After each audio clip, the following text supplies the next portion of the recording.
Hi, Carrie. It's spring break, and I was wondering, what's going on at the school farm? Oh, Mr. Lavasser, I would love to tell you what's happening at the school farm because so much is happening. It's April, and April is a wonderful month because mid-April is the last frost date. So now everything can grow without worrying about being frozen at night, which is what happens in February and March when it gets cold and then plants die. So let me show you what's happening. We have here a fantastic row of tulips and daffodils that we have the fourth graders to thank for. Fourth graders planted these bulbs in the ground in the fall. You always plant bulbs in the fall, and then their roots grow in the winter, and then they bloom in the spring. And look what we have here. We've got some tulips, and here, look at all the different kinds of daffodils we have. So many different colors of daffodils. And right here, I think we only have red tulips, but we have many, many, many different colors of daffodils. So this is our welcoming row of spring bulbs that would be greeting all of you if you were here. We miss you, but we can show you now all the beautiful flowers that are growing. So let's go and look over here at the beds that are right next to where you come in the garden gate. First thing I want to show you is, do you see this? Do you remember this used to be the fence line? And then we took all the grass and patched it? Good job. Look at how well all that grass is growing. So you guys are good grass patchers. Thank you. Now, I want to show you these 5 beds because you walk in there first thing when you come into the farm, and we have some lettuce growing. I'll show you that in a second. This is going to be a spinach bed, and we're going to show planting spinach. Then look at these great peas that students started in January and February, and we planted out. They're doing well, and they're trellised. We'll learn more about that. These are awesome purple sprouting broccoli. Oh, I'm stepping in the bed. Don't do that. Yum. I washed my hands before I picked it. Really, really good. And here is a kale bed. Now, what I want to do is come on over here and check this out. Remember the bed that you dug up along the fence? Well, we showed you this in my welcoming video. Now these peas are really growing well. So look at this whole thing. You dug it up, we trench composted it, and now we're planting peas. On this side of the fence, we're going to plant flowers that attract hummingbirds and bees. And I want to show you something really, really special. You may be wondering, what are these? These are called cloches. C-L-O-C-H-E. Now, a cloche is a French word for a covering that you put over plants. And what does that covering do? What do you think it does? Think about it. Yes, it keeps them warm. They stay nice and cozy inside. The cold winds don't whip them around. And just like our hoop houses, it helps plants grow. So let's look inside our cloche. We planted some broccoli, which is kind of like a cross between broccoli and kale. It's really delicious. And oh my goodness, look at those little babies in there. They love it. They are so happy. They're nice and toasty warm, and the rain goes through, and the wind doesn't whip them around, so we can grow vegetables faster in these cloches. So that's why we have them set up. We've got some kale and some broccoli, and then right over here, let's see how our lettuce is doing.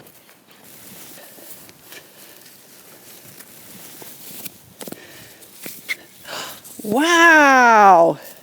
Oh man, do you see all those cute little lettuces? Farmer Carrie, those look like a tent for plants. It is like a little tent for plants. And you know how when you're camping outside and you're in a tent, you're sure a lot warmer than if you were sleeping outside without a tent, right? Well, that's what it is. It's a little tent to keep our plants warm.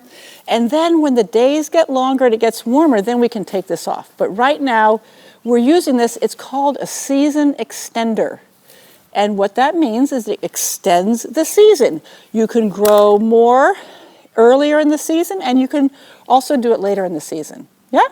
So this is our lettuce. Now, where shall we go to next? I think we're going to go visit more peas. First, Mr. Lavasser, before we go see the peas, I have something super special I'm so excited to share with everybody. Now, you see all this bolting kale? This is really bolting, but look what just popped out. Our very first kale flowers. Right here, you see those 3 little kale flowers? Now, those are going to make the seeds, right? And all of these little flower heads are going to be filled with flowers, blooming pretty soon. So this is exciting. What's today? The 7th of April, our first kale flower. So now let's walk and see all these fantastic bolting kale. We have a video about that. Little flower starting there. All right, Mr. Lavasser, now I want to show you these pea beds, okay? 4th graders, normally you would have planted these peas and you would be making the trellises, but since you're not here at school, we're going to do it for you, and then you get to eat all the peas that we're going to be growing that you would have grown. Carrie, why are these covers flat against the ground and not tents like the others? Oh, Mr. Lavasser, that's a great question. Now, this stuff here that we made the cloche out of and we're also using to lay flat is called a floating row cover. Floating row cover. It's actually non-woven spun polypropylene, if you want the fancy description of it, but it's a fabric that you use to either create cloches or to lay over your plants to protect them. Now, we need to protect our peas for the birds. We have planted pea seeds in here, and sprouting pea seeds, oh boy, the robins love them. So if we didn't put this over our peas, we would see all these little holes where the robins ate our peas. So I am protecting these until they grow up. Now, you can also use this to keep the moisture in, so when you're planting carrots, you water it, water goes through and light goes through, and then you can keep your plants moist while they're germinating. But that's another video. Let's look at the peas. So now we have our floating row cover here, and let's see what we have. I got a little rock there to hold it down. Okay, there's the peas that we grew as starts, and right here we ran out of starts, so here's our peas being protected, and here is a row of pea starts. So let's track this bed and see when our peas sprout. We planted these on Friday, the 3rd of April, or the 4th of April. We'll get that date right, okay? So let's see when these sprout. We've got them nice and protected with our floating row cover, so the birds don't eat them, and the moisture stays in, and we can watch our peas grow. Okay, little peas, thank you. Okay, so where shall we go next in the garden? Mr. Lavasser, this is everybody's favorite plant. Look at the sour sorrel, everybody. It's doing so well, and it's missing you too because there's lots of it and there's no one here to eat it. So we're going to harvest this and send it home in bags for you to eat. This is your sour plant, and I know some of you like chives, okay? Here's a little chive plant. They're in the onion family, and you see those little balls right there? Those are their flowers. They haven't bloomed yet, but pretty soon. Do you remember what color they are? They're that nice pink color, and you can pop them up and eat them, and they're really fun to eat. Okay, let's watch our chive plants. So yeah, sour plant and chives. Let's go see the potatoes now. Oh, and look at our garlic. Isn't that doing great? Yum, we'll have garlic in the summer. All right, let's go to our potato bed. We have started to trench it, and we're going to have a whole video about potatoes later. So hold your horses. We have our little potatoes. They're actually already starting to sprout, so we need to plant them. So this is going to be a potato bed of macaw ozettes, really good for mashed potatoes. We'll be eating these at the Harvest Feast in November, okay? Yum. So we'll do that later, have a little potato video. Now, let's go over and see what our fruit trees are doing. So, Mr. Levasseur, look at this beautiful pear tree. Aren't its blossoms fantastic? This could be a good spring for pollinators and for then fruit. So hopefully we won't get too much wind or too much crazy weather, and all the bees and mason bees will come out. We'll have fantastic pears in the fall when everyone comes back to school. Now that's a pear tree. Look over here. This is a plum tree. What kind is it? It's an Italian prune plum. I love those. Notice, it's a different kind of tree. The leaves are coming out differently, and there's no flowers. Actually, that's a good point. These have leaves and no flowers, but the pear tree has flowers and no leaves. That's kind of cool. Every plant is different. So let's find out when that one gets flowers, and let's find out when this one gets leaves. Now, what are the apple trees doing? The apple trees have leaves.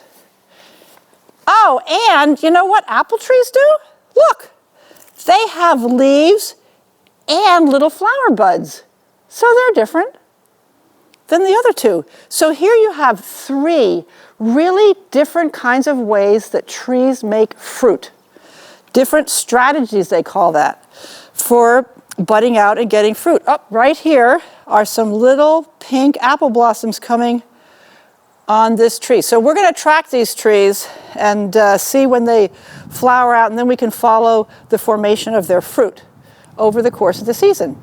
Okay, now speaking of fruit, we have another delicious fruit that we just planted for you. Let's go look at our new strawberry bed. Oh wow, look! Mr. Levasseur, do you remember when we made the video about turning grass to garden? And we had just dug this all up and then shaken all the soil off the roots and made it into a bed, and then I planted those little strawberry plants. Do you remember that? I do remember that, Farmer Carey. Yeah, well now look, it's only like maybe 2 weeks later or I don't know, less than that, we can check.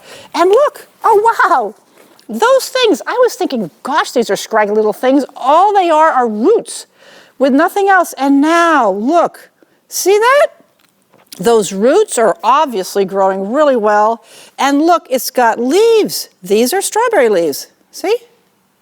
And these strawberries are fall-bearing strawberries. So when you come back to school in the fall, we're going to have strawberries for you. So, Mr. Levasseur, this is really fun. I think that's about the tour of the garden.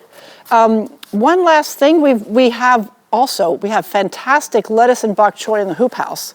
And we're going to be bagging that up and delivering it to all of you. Those of you who want it, let us know. So, that's the tour of the garden. Farmer Carey, I can hardly wait to eat those strawberries. Oh, well, you're going to have to wait till September, maybe, or, well, maybe not. We'll see. Let's see when they get ripe, okay? All right. Thank you, Ms. Levasseur. It's been fun giving you a tour of the garden, and to all the students, I'm so excited to share this with you, and together we will see how our farm is growing. Thank you, Farmer Carey. See you. Bye-bye. Bye. Bye.